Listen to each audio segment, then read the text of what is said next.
আমি অ্যাডভোকেট এম.এইচ রহমান। আজকে আমি যে বিষয়টা নিয়ে আলোচনা করব সেটা হচ্ছে ভারতের সংবিধান সংশোধনী বিল ২০২৫। এই বিষয়টা নিয়ে আলোচনা করব, আর এটা এতটা গুরুত্বপূর্ণ এবং এতটা সেনসিটিভ বিষয় আপনারা ভিডিওটা না দেখলে বুঝতে পারবেন না, এবং এটা যে কতটা ভয়ঙ্কর একটি সংশোধন সেটা আপনারা এই ভিডিওটা দেখলেই আপনারা বুঝতে পারবেন। এই সংবিধান সংশোধনী বিল ২০২৫ এখানে মেইনলি ৩টি আর্টিকেলসকে সংশোধন করা হচ্ছে। একটা হচ্ছে আর্টিকেল 75, একটা হচ্ছে আর্টিকেল 164, একটা হচ্ছে আর্টিকেল 239A।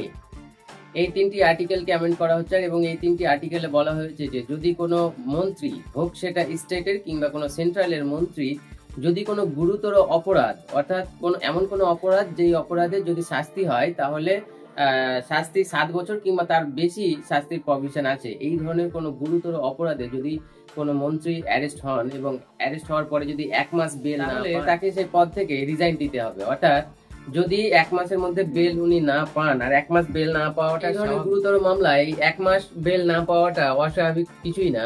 1 মাস যদি বেল না পান তাহলে 30 দিনের মধ্যেই তাকে রিজাইন দিতে হবে। যদি উনি 30 দিনের মধ্যে রিজাইন না দেন তাহলে অটোমেটিক্যালি 31 দিনের দিন রাজ্যপাল কিংবা রাষ্ট্রপতির মাধ্যমে তাকে সেই পদ থেকে বরখাস্ত করে দেওয়া। এটা এতটা একটা ভয়ঙ্কর একটি অ্যামেন্ডমেন্ট যে সরকার চাইলে এইটার অপব্যবহার করে যে কোনো সময় যে কোনো রাজ্যের সরকারকে যে কোনো মুহূর্তেই ফেলে দিতে পারে। কারণ এই ধরনের মিথ্যে মামলায় ইডি, সিবিআই যে কাউকে এ ধরনের মিথ্যে মামলা করে কিন্তু এক মাস এইসব চল চতুরি করেই 1 মাস কিন্তু আটকে রাখতে পারে জেলের মধ্যে। এবার এই 1 মাস যদি কাউকে আটকে রাখতে পারে কোনো কারণবশত বা যে কোনো ভাবে, তাহলে তাকে সেই পদ ছাড়তে হবে। অর্থাৎ সরকার যদি চায় যে এটাকে অপব্যবহার করবে তাহলে সে ইজিলি এটার অপব্যবহার করতে পারে এবং যে কোনো সময় যে কোনো রাজ্যের সরকারকেও ফেলে দিতে পারে।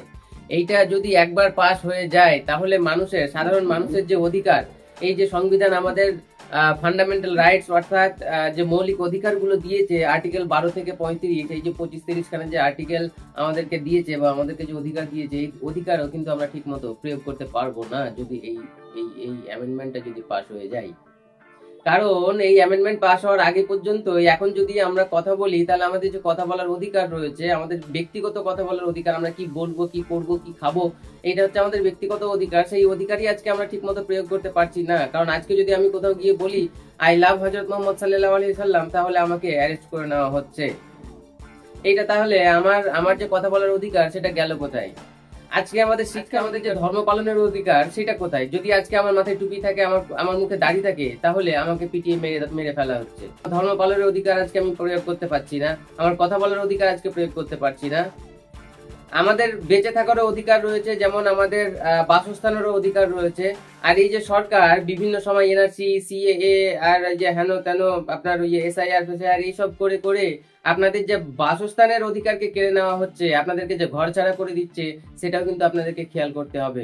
এই ধরনের সমস্ত অধিকারকে যদি আপনাদের রক্ষা করতে হয় তাহলে আজকে এই সংবিধান সংশোধনী বিলের বিরুদ্ধে আমাদেরকে রুখে দাঁড়াতে হবে। আমাদেরকে সকলকেই একসাথে হয়ে আমাদেরকে এই লড়াইটা করতে হবে এবং এই সংশোধনী বিলের বিরুদ্ধে আমাদেরকে আওয়াজ তুলতে হবে। আজকে এই পর্যন্তই। সর্বদা সতর্ক থাকুন, সুস্থ থাকুন, শুনতে থাকুন আমাকে এবং ফলো করুন অ্যাডভোকেট এম.এইচ রহমান ফেসবুক পেজ এবং ইউটিউব চ্যানেলকে। চলুন দেখা হচ্ছে অন্য কোনো ভিডিওতে। ততক্ষণ পর্যন্ত ধন্যবাদ।